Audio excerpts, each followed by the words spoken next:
Okay, so we are recording. Good morning, everybody. Good morning. Good morning.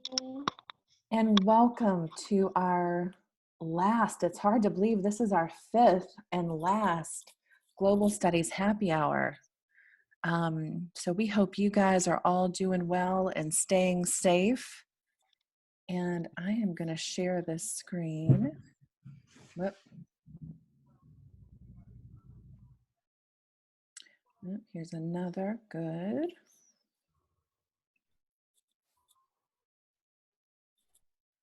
Share. Okay, can you guys see? Yes. Yeah. Awesome. Okay, so we have talked about a range of topics. And Sarah had this great idea. Why, what would complete our five series, our fifth, be a good fifth part to our series? And why not talk about securing the money? So, we have talked about among HBCUs, generally nationwide, only about 3% of HBCU students study abroad. And so how can we change that? Increase access to funds, increase information. That's what we're trying to do. And so today we are presenting Secure the Bag. Sarah, I'm going to give Sarah credit for that. I love that that title, How to Fund Your Study Abroad Experience. So Sarah, before we get started, do you want to say anything else as introduction? We also have Miss Adina here from Financial Aid. We're so glad she could be here with us to also talk about some of how financial aid connects with studying abroad. So that I'm super excited about that. We welcome Adina Long. Yay. Yeah. Okay, so just kicking off, just to start out, how to find those scholarships. So I hope all of you are very familiar with the Center for Global Studies, our website. We have a lot of scholarships and information listed on that page. Of course, UNCF offers scholarships not only for your college scholarships, but for studying abroad also. We are also encouraging Google. You would be shocked what you can find just searching study abroad scholarships.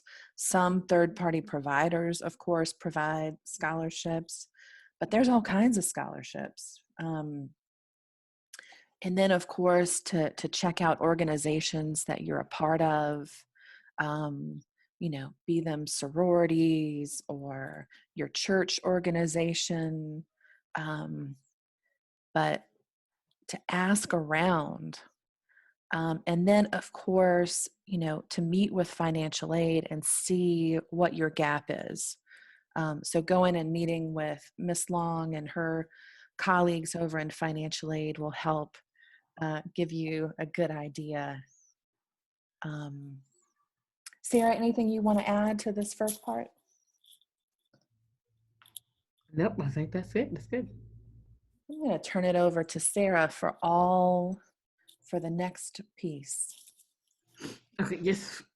When you're applying to different scholarships, before you even start the scholarship, after you do all the searches on Google, you go to financial aid, you check with your different organizations, make sure you're eligible. So knowing your GPA is important, and also understanding what demographics they may be looking for. They may be looking for first-generation students, students who are Pell eligible. That's typically one that will trip people up. They'll realize, oh, I started working, but I'm not Pell eligible. And so just making sure you are Pell eligible.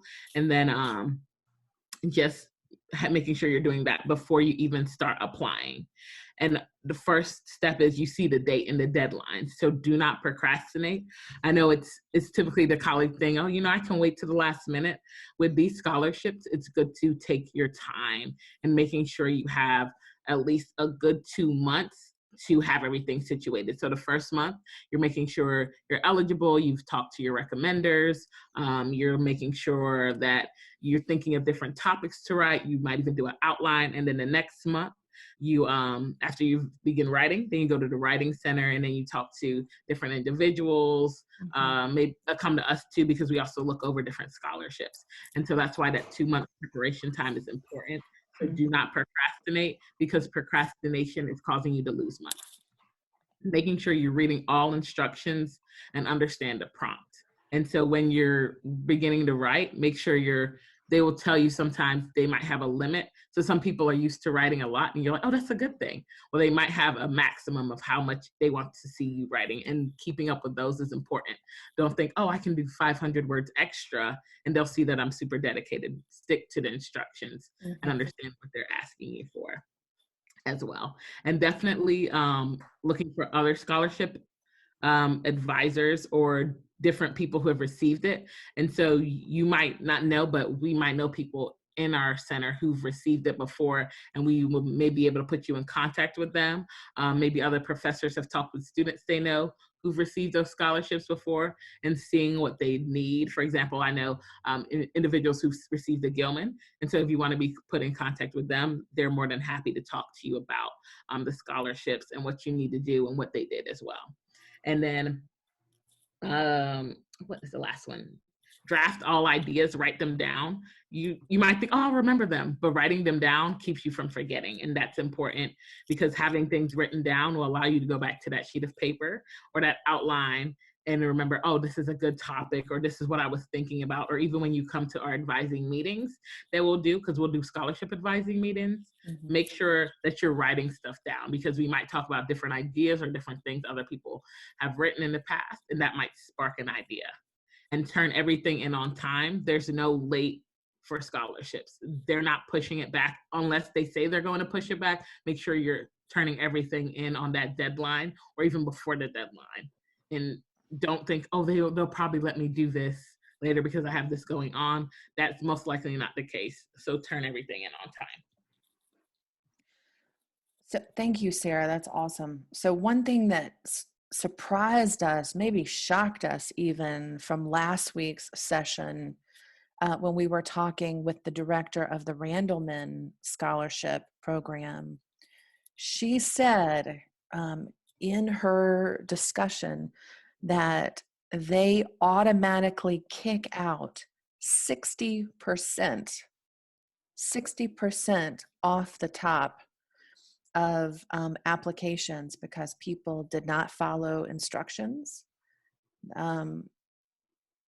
People did not follow everything, complete all parts. So right off the top, you don't want to put yourself at that kind of a disadvantage simply by not completing it to their specifications. One thing that she also talked about, that people had written an essay for another scholarship and they forgot and left that scholarship's name in the essay for the Randleman. Now, right. So that's an automatic kick out too. So little things that you just want to check and make sure, we have seen some, all the questions that they ask you leading up to the essay. You want to make sure all of those have been proofread thoroughly too, right? All of your information is put in a clean, readable format. There's no spelling error anywhere.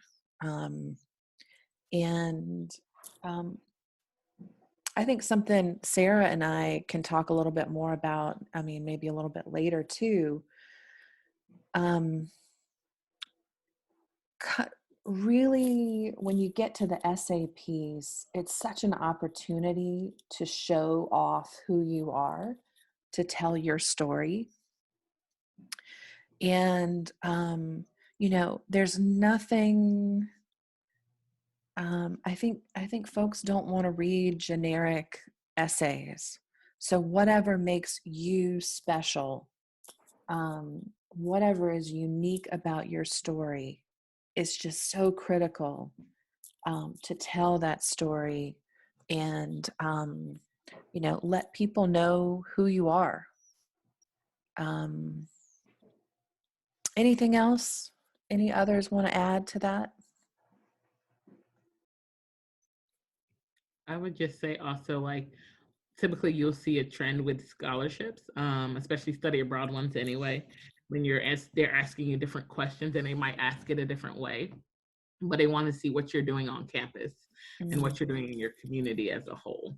And so they'll ask you a personal statement about yourself and who you are.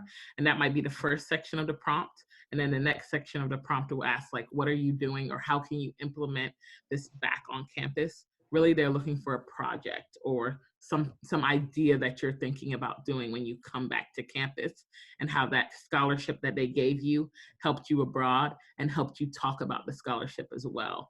And so when you're thinking about that, maybe you work with voting the bells and getting bells to vote, and just understanding, maybe you went to a different country and everybody didn't have the right to vote, and you learned that there, and you've researched that already with their political system. So you brought that back to Bennett to help them understand how much voting matters and their free speech matters.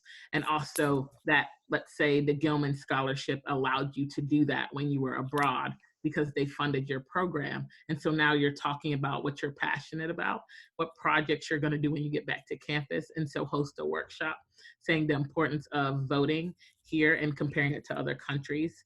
And then you're talking about that scholarship as well, how they helped you and how that influenced you. And maybe you wouldn't have had the chance to go abroad if you didn't receive that scholarship.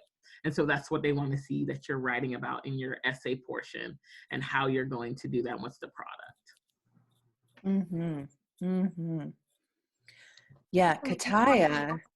Yeah, go ahead. I'm sorry, I just wanted to chime in and say, definitely, I would say sometimes it's hard for students to kind of connect those dots. If you need help with your scholarship essays, Bennett has a lot of volunteers, former students and alums that come to the college to actually assist with those things, in the library. So if you need assistance, definitely, reach out to Miss Yolanda Johnson. You can reach out to myself, and we can connect you with those persons that can help you get your essays written. That's fantastic. So, Kataya, I hate to put you on the spot. Yes. Can you talk? You had a really, really nice essay for the Frederick Douglass. Can you talk a little bit about your process, your project? Yes, thank you. My Frederick Douglass essay, I talked about my participation in the Wonder Girls program on campus, and how I would use the opportunity to go to South Africa to connect with girls in the same age group as the girls that we work with Wonder Girls, and to kind of just break down barriers of representation. So okay, I'm trying to figure out what I'm trying to say. Basically, how South African girls may interpret or believe that girls their age in America are, and how girls in America may believe that girls in South Africa are. Just kind of breaking down those barriers and showing them that that they have more in common than they do different, in terms of their personalities and what they like, things like that. So, an awesome project. So Kataya talking about the state of girls in the United States and in South Africa. What a fantastic, and she's at a women's college, right? So what a fantastic example. And she's doing all this incredible volunteer work with Wonder Girls. So to connect the project, the Wonder Girls work that she's currently doing at Bennett with girls and the state of girls in South Africa, what an awesome opportunity. I loved that. I loved that project. I loved your essay. So that's an example. I also want to take a moment and brag on Kataya, because Kataya came to us a month in advance. She had already secured, she had already been to President Walsh. And who was your other recommender? We just had to have one You had recommendation one. for that program. You had already had a conversation and emailed a nice professional email to President Walsh.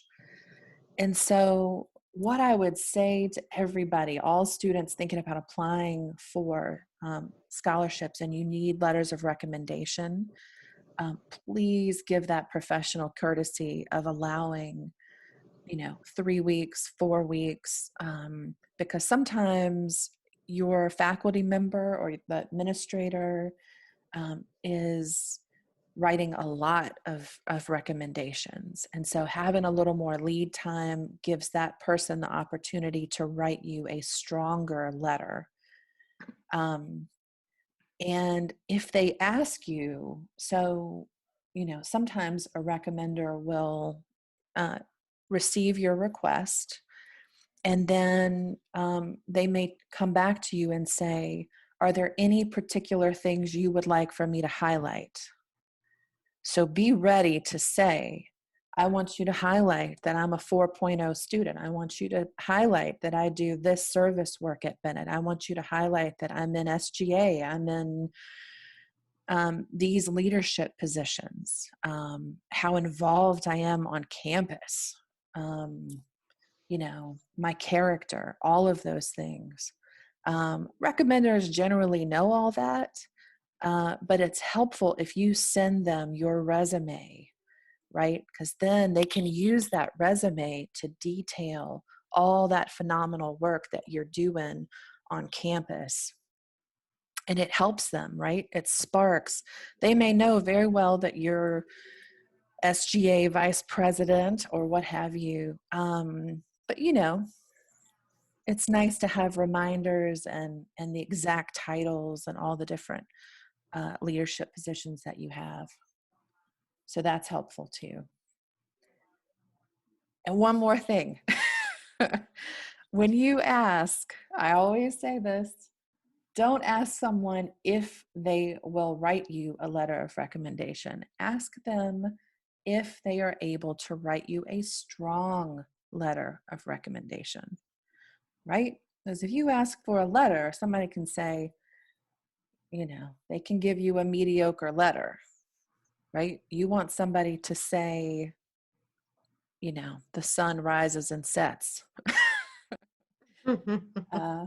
in you, and strongly believe in you, and that this scholarship or what have you is a good fit for you. So that's helpful. Anything else? Anybody else want to add anything?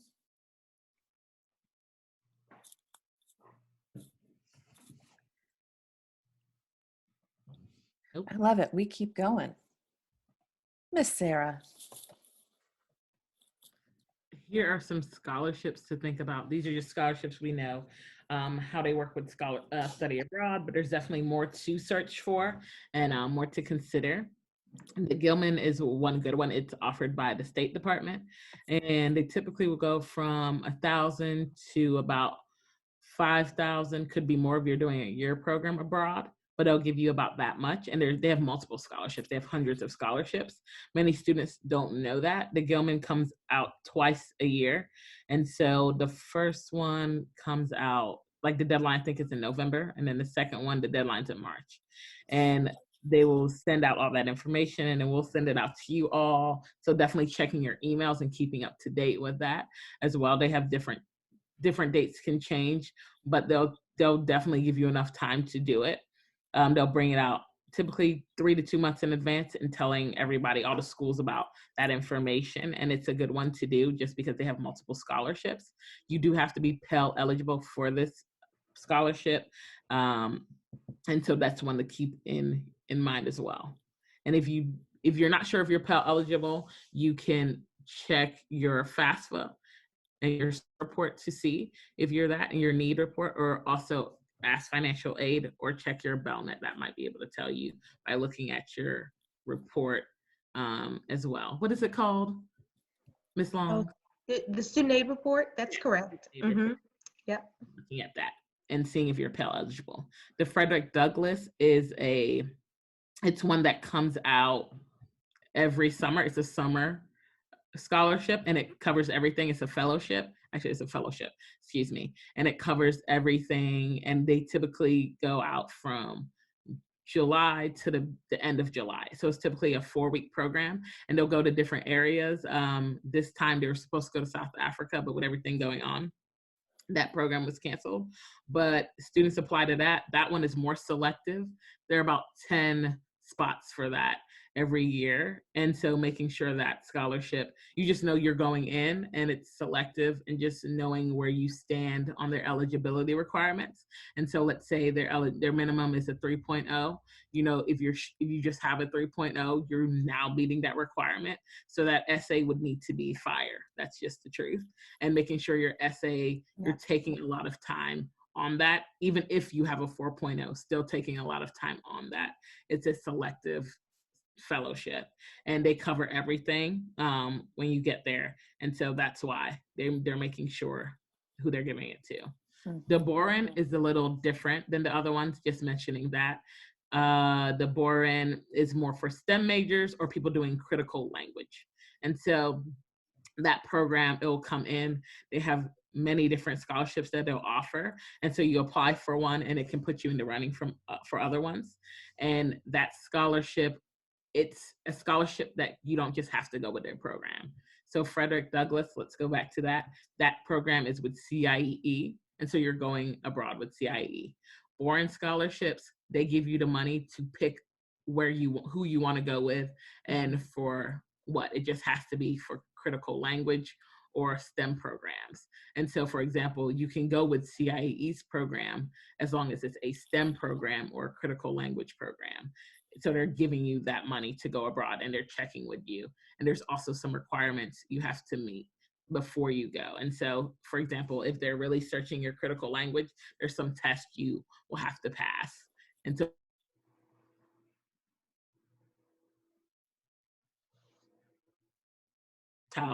from UNCF, and that is one that I fell upon, I think about last year. And it talks about, it only goes for countries in the African continent, and it's by UNCF. And so that one typically comes out, I can't quite remember, I think it's November-ish. That's when you need to have all paperwork submitted, and it's for semester programs. And so some programs you'll see they're for summer or they're for semester. Different scholarships have different requirements. And so, you know, oh, if I'm applying to this, I need a program for the summer. And so for that one as well, you would go with a provider company, but they will also give you money to go with that. But it has to be in a country in Africa. And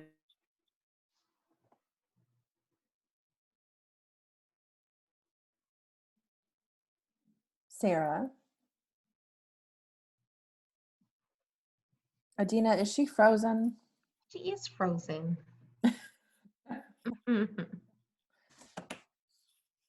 Sarah, can you hear us? yes. Okay. So you may want to do the wrangle one more time because I think you froze. Can you hear me now? Yes. Okay. The Rango, the Rango Fellowship, or is it a program? It's a program. It is, you don't go abroad with that one, but the reason that's put on here, and they typically send it out to the different global study centers, is because once you go to DC and you go with Howard, you go to Howard University, but other students from other colleges can get that program, that money for that program. And it's an awesome program because when you go to DC, you're learning about different international affairs in different departments, and you're connecting and meeting with different people. And also they give you a stipend for about $3,200. And so you're getting paid there, and they make sure you have your meals, and then you have a dorm to stay on. And so that's definitely one to go, and you learn about different international affairs and get those connections. Yeah, and it's to help people who are interested in foreign service work. So if you're interested in studying abroad, and maybe you're interested in diplomacy, or you're interested in working with all the different organizations, international relief work organizations, USAID, or CARE, any of those. What a fabulous opportunity to spend the summer at Howard and be mentored. So Sarah, my question for you, should I only apply for one scholarship? No. Nobody would. I mean, as many as you feel eligible for, go ahead and apply, even if you feel like, oh, they're conflicting dates. You never know if you're going to get them or not. So just apply to as many as you're eligible for, and making sure you do a good job on each one of them. And let's say you get it, and let's say you get the Gilman and the Frederick, and you're trying to go abroad in the summertime. That's great. That's awesome. Deny one of them and go with the one that you like the best. And so having sure, and lots of times they coincide. And so making sure that essay that you're writing answers the prompt, but also it can be a skeleton for the first one that you did, and you already have it in place. And can I Absolutely. add something about the Frederick Douglass Fellowship? Yeah. As long as you complete your application for it, even if you don't get the full scholarship, so if you're not selected to be one of the 10 Frederick Douglass Fellows, you will still get $1,500 for a program of your choice. Which is wonderful. Mm-hmm. Yeah. So we always say the Frederick Douglass, I mean, can you imagine? I mean, super competitive, 10 spots for the entire country of students. I mean, students are applying from all over the entire country, and they only have 10 spots. So that is super competitive. Yeah, so you wanna diversify, put the eggs in different baskets, put a couple in Gilman, put a couple in Frederick Douglass,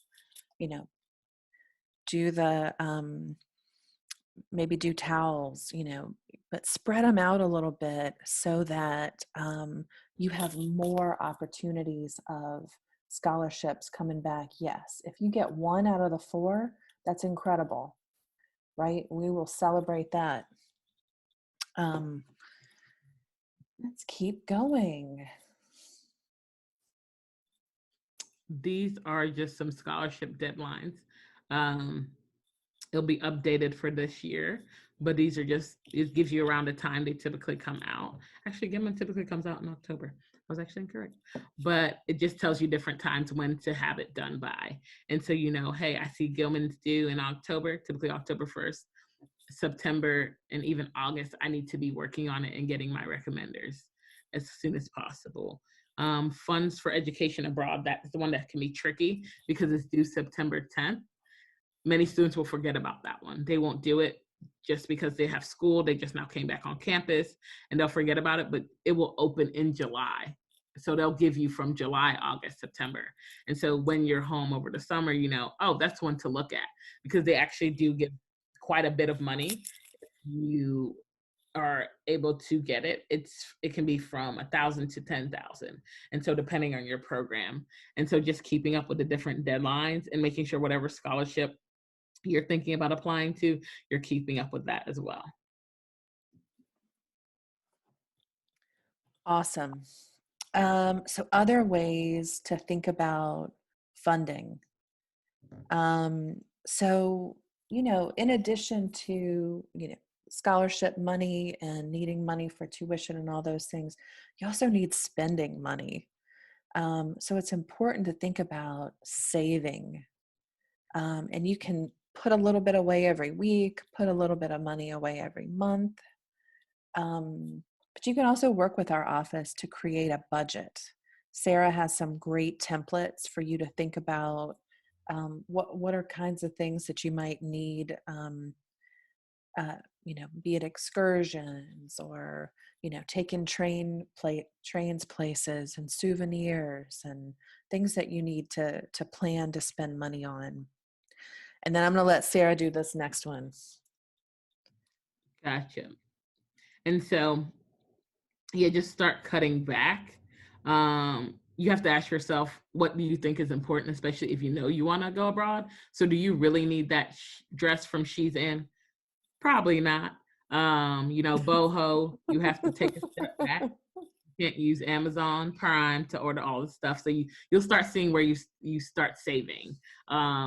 Snacks, you might have to cut back on that. And so it's just understanding where your priorities are to be ready for that. And I know the dress is great, but you're gonna have to turn the website off, the notifications off as well.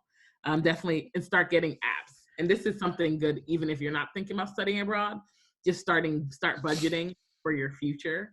And so some apps I would say to try are like Mint, which I use, Pocket Guard, or Simple. And those are some other ones that other people have used and thought those were good for them. Personal fundraising, always that can work, like GoFundMe pages. Asking for wherever you may go, for example, your church or different religious organizations you're part of. Hey, do you guys have a scholarship fund, or can we raise money here, or is there any offerings you guys can take up for me? Just making sure that you're doing that as well.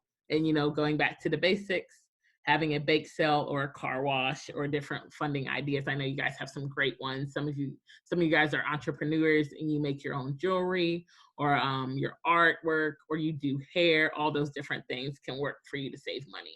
And so definitely doing those as well. So funny story. When we were putting this together, Sarah put the part about that dress. Do you really need that dress from Shein? From Shein's. I was like, what is Shein's? She said the students will get that. Mm-hmm. Okay, so now we're coming to the part where we're bringing in the expertise of Miss Adina Long. Yes. Okay, so it is possible for you to utilize your financial aid if you know you want to study abroad. So one thing that goes hand in hand with everything that has been touched on already is just planning. It's really important to plan ahead if you know you're going to want to go abroad, because we can assist you with regard to your financial aid. So you can utilize your financial aid for both fall and spring semesters to help pay for your study abroad opportunities. Financial aid can only be utilized to pay for study abroad opportunities that are credit bearing, accredited, and in compliance with financial aid regulations. So hopefully that makes sense. We do have to maintain compliance while we're assisting you with funding and traveling abroad. One thing that students may not know is that Department of Education does put a cap on the amount of funding that we can award to you. So one of the reasons why it's important to plan is because even though they put that cap on the amount of aid that we can award, they do give us some leeway in increasing that cap if need be. So we can do what's called cost of attendance professional judgments, and we can even create a budget specifically for study abroad students, so that we can increase just budgets for those students so that we can allow them to obtain enough funding to cover their study abroad costs.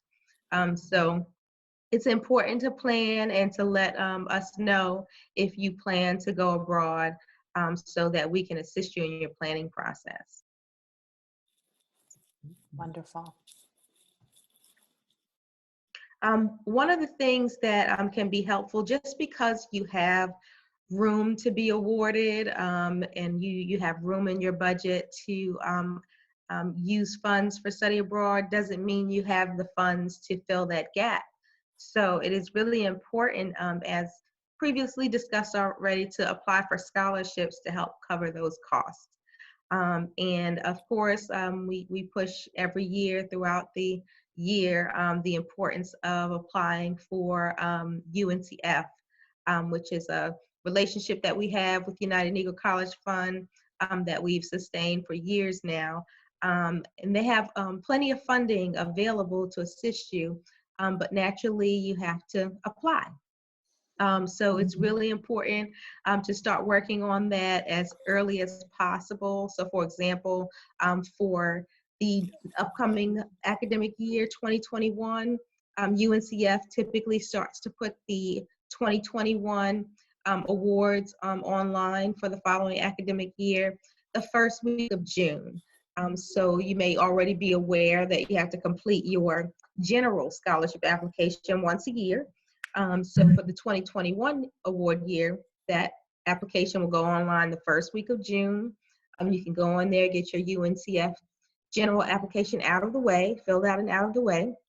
It requires you to have a 2.5 GPA or greater.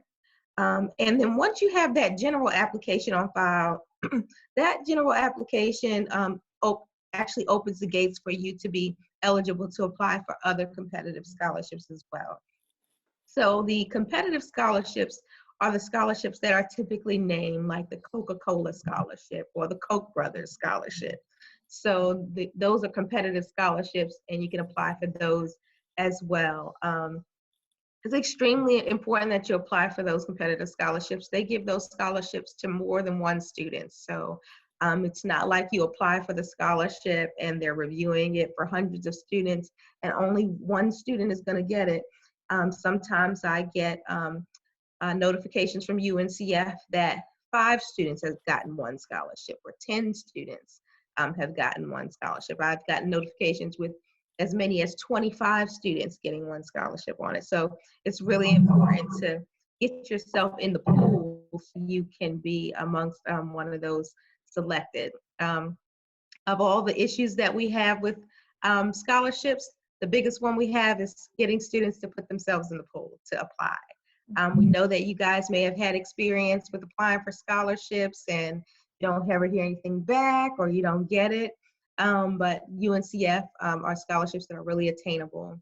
And one of the things that makes UNCF scholarships attainable also depends on you. I noticed that students who have really good follow-up they put themselves on the radar and they end up getting a scholarship. So, you know, if you have submitted your application for a particular scholarship, you haven't heard anything back, well, UNCF actually puts their contact information online for, sometimes it's the program manager, sometimes it's a general contact number. You can actually reach out and follow up and ask the status of your application.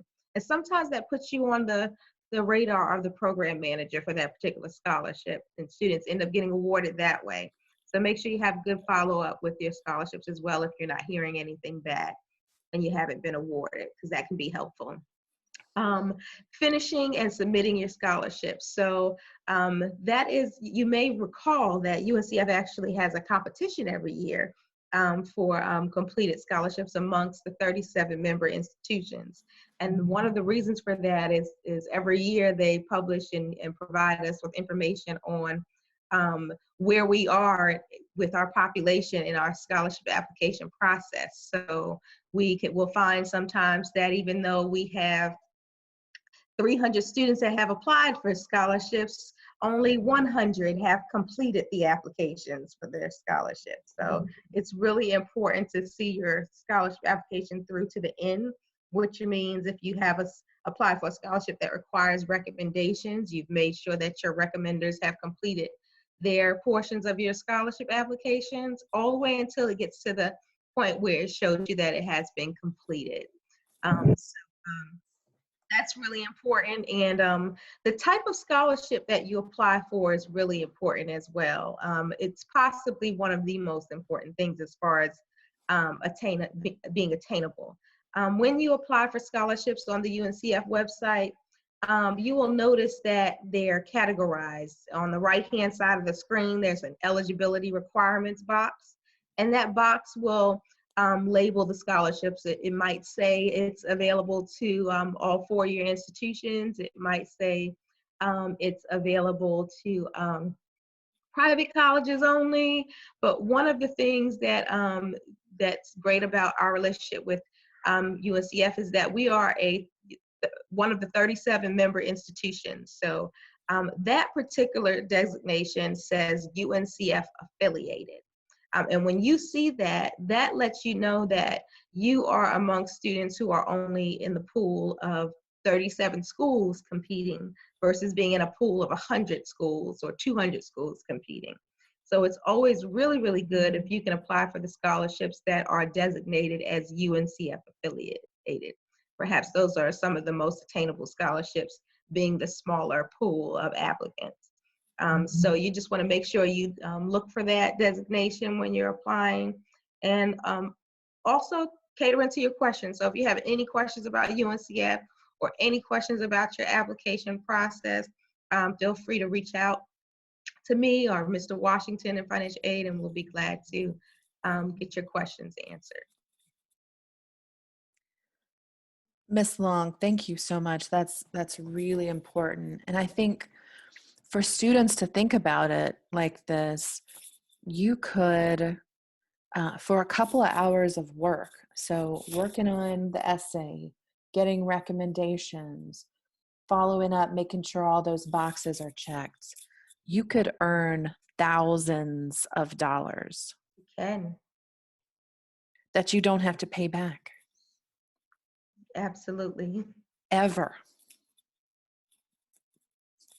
Just this morning, actually, I had to send back all of a student's loan funding because they're maxed out in their cost of attendance, and there's nothing else we can do with the scholarship money that they've gotten received. So they no longer have loans. Their scholarship completely replaced their loan funding this morning. So, and it happens all the time. The people who get it now, who really apply because they know they can get the scholarships, they're applying. So, might as well get yourself in the pool and apply. It's major. That's major. That it's transformative. I mean, you could come out of college with little to no debt and None. study abroad. Yes, it's extremely possible. That's exciting. Okay, we're gonna keep going. And Sarah, do you want to talk about this next one? Sure. Bennett Study Abroad Scholarships. It's a note to students just to remember the Center for Global Studies does not provide internal scholarships, mini grants, or funding of any kind at this time. Bennett does not pay for study abroad tuition, travel expenses, or visas, or any other related costs. And so many students will come in and they'll be like, is there any Bennett study abroad scholarships? Currently, no, there isn't. For example, your presidential scholarships or other scholarships you got when you came into Bennett or you kept on applying to, those do not go abroad with you. And so applying the scholarships that you're looking for are now outside scholarships. And so a student who hasn't come to me yet or hasn't even looked at it, letting them know that, oh, your scholarships will not go with you abroad. You need to look for other scholarships and other outside funding if it's from Bennett. Now, if it's from, this might be on the other slide, I'm not sure. If it's from another, no, it's not. Okay. Your scholarships are from, let's say, another outside source that's not Bennett affiliated, those can go with you abroad. It's just making sure you're reading what the scholarship says. Typically, it's not an issue if you're getting maybe a vocational rehab scholarship or a scholarship from your church or a scholarship that you've gotten from Coca-Cola or any other outside source that wasn't for study abroad, but you get it every year or you got it this year, those can typically be used to study abroad, and that's not a problem. But we don't have any affiliated ones, and our office doesn't offer. The only scholarship we offer is for the passport scholarship, and that's as funds are available. Which we still have funds, but it's not open right now because the passport offices are closed. They're not issuing new passports. So with that, we're going to open up for questions or comments, thoughts. Anybody have things that they want to share?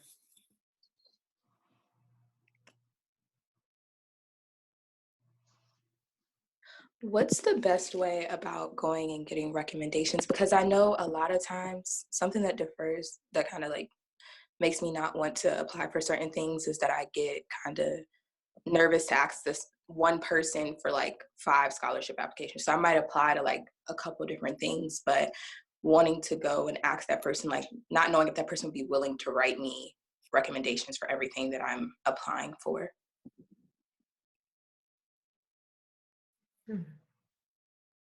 I'll take that question. I feel like even before, it's something that I typically did. If I knew, for example, scholarships, most likely you're going to be applying for them next year. And so just like a mentor relationship, kind of bugging that person, like, hey, going into their office, like, hey, how are you doing? Or if you've had that professor, just talking to them, getting to know them. I feel like that is a good start on building those relationships. Just saying, how are you doing? Or I'm interested in this, telling them what you're interested in, getting to know them and letting them know you before even asking for a recommendation. And that's how I feel like that's a good way to go about it. Sometimes we don't have that much time though.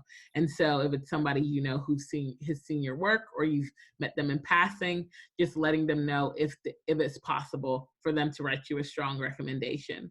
And sometimes understanding you might get a yes or you might get a no, but when you ask them with enough time, such as 2 months, and you seem very diligent, most people will say yes, especially when you include a resume.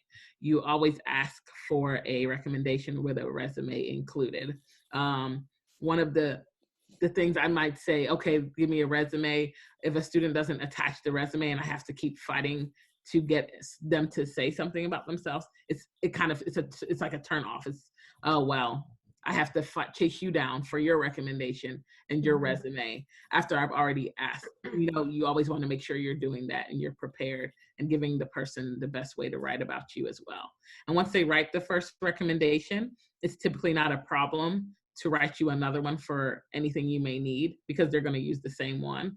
They might tweak it a little bit, and it doesn't take too much time to tweak it. They'll just change what the scholarship is talking about or the scholarship title. You give them an information. So every time you go in to ask somebody to do a recommendation for you, make sure you're prepared with a resume and the information on what you need them to write about. Don't make them search around for it. Don't just tell them, hey, I'm interested in the Frederick Douglass Scholarship, and make them have to search what is the Frederick Douglass Scholarship. Give them all that information all in one after they say yes. Okay, thank you. That's excellent. And I'll just add, Kataya, what Sarah was mentioning about providing information. So if the scholarship is about leadership, so you might put in the letter to the person you're asking for a recommendation, can you highlight, so the scholarship is for leaders. Can you highlight, so I've done these things in leadership. Can you make sure that you highlight, because it's for leadership, how I have served as a student leader on campus, or whatever, all the scholarships or all the things that they're recommending you for can be tailored for specific to highlight how you best fit that scholarship. If your people have that information, they can write you a more specific, stronger essay, letter of recommendation. Thank you. Other people, Aisha or James, you guys want to talk about writing letters of recommendation?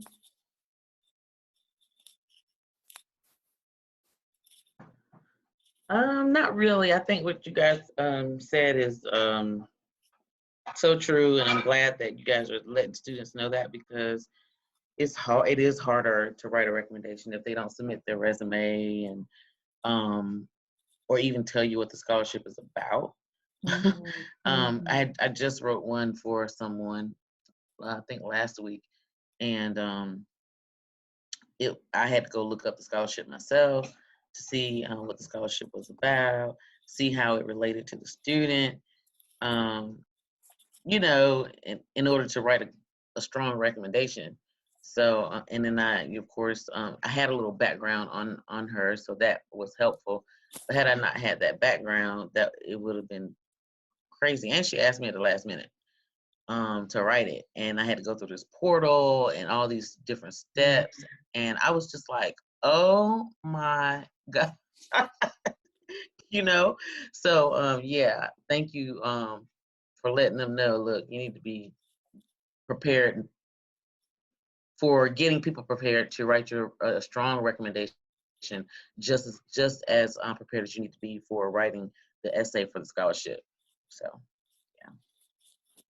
I love that. Yeah, because the fact is, we don't know what we don't know. Right.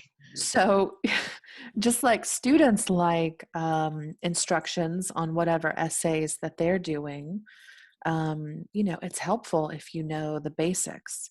Mhm. It drives me crazy if I don't know to whom I'm writing a letter. Am I addressing it to a person or a committee? What's their address? Right. Just the basic, who am I sending this to? If somebody asks me to write a letter, but I don't know anything about where I'm sending it or, to whom I'm addressing it, it causes a little frustration. So it's easier if in one fell swoop put, this is the letter, this is who you're addressing it to, this Mhm. is please highlight leadership skills and scholarship. See my attached resume. That always helps. All those things. And giving time. The last minute, Sarah and I had someone come in, call us at 5:05, and the scholarship application was due at midnight. Mm-mm. And Mm-mm. we just happened to be working late, and we were there, and we had to say no. So if you don't have recommenders at this point, it's after 5. I doubt you're going to have much luck finding somebody who can turn a letter of recommendation around that quickly. Mhm. You have to remember, whoever recommends you are putting your stamp on you, kind of, if it makes sense. It's one of those things where, for example, when you're in school, you don't want to turn in homework. Hopefully, you don't want to turn in homework that is not done right or that's not prepared correctly. So you're putting your name on it. So I've been told since I think it was in high school, a teacher told me, whatever you put your name on, make sure it's well done. Yes. And so Down. when I recommend you, I am giving that stamp of approval that this is the type of student you are, this is who you are, and this is what you're doing. Of course, you don't know everything about somebody, but if I already know that there's a problem, most likely I would say find somebody who can write well about you. That's for your benefit. And students may get upset about it, but it's always for your benefit because we might, if I don't know you, we don't have that working relationship.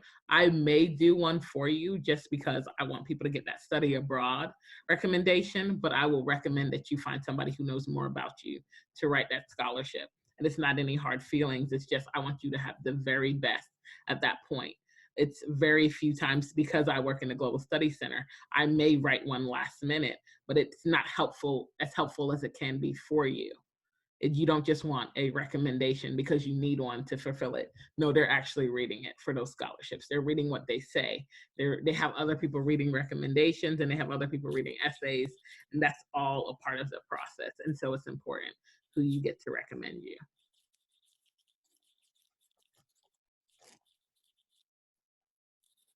Excellent. Anybody else, any other questions or any thoughts? Any advice? So for those of us, Mr.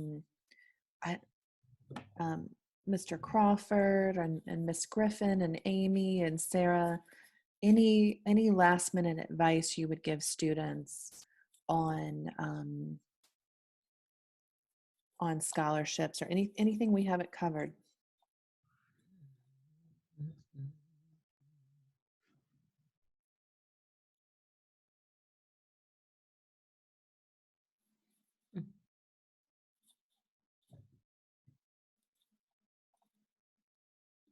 Can't think of any right now. That's why. I think I think we've covered a lot. Mhm. And I hope this has been helpful. We've recorded this, so we will also put this on social media and share with folks our advice. And yeah, we just really encourage everybody to, is Mr. Crawford coming in? Maybe not. We just encourage everybody to go after that money. You know, when we were talking with Adina Long last night, and you know, she was talking about her biggest heartache is for all the money that's left on the table, for people not going after that UNCF money. That is heartbreaking, to think about. So many doors can be opened, but you gotta open the door and walk through. So go for it. Go after that. And we will wind up. We are just over an hour. So guys, this has been our pleasure. We have loved having this community and having Global Studies Happy Hour. We thank you guys, and for everybody who's come in and participated, either with us or online after. So we thank you all, and we hope that you all are safe and well and taking good care of yourselves and others. And yes, we'll sign off until hopefully we'll get to see you in person in the fall. Sarah, any closing words? That is it. I hope everybody's well and safe. Thank you. Thank you guys. Thank you for coming. Take good care. You too. Thank you. Have a nice day, everyone. Hey, Amy. Bye. Bye-bye.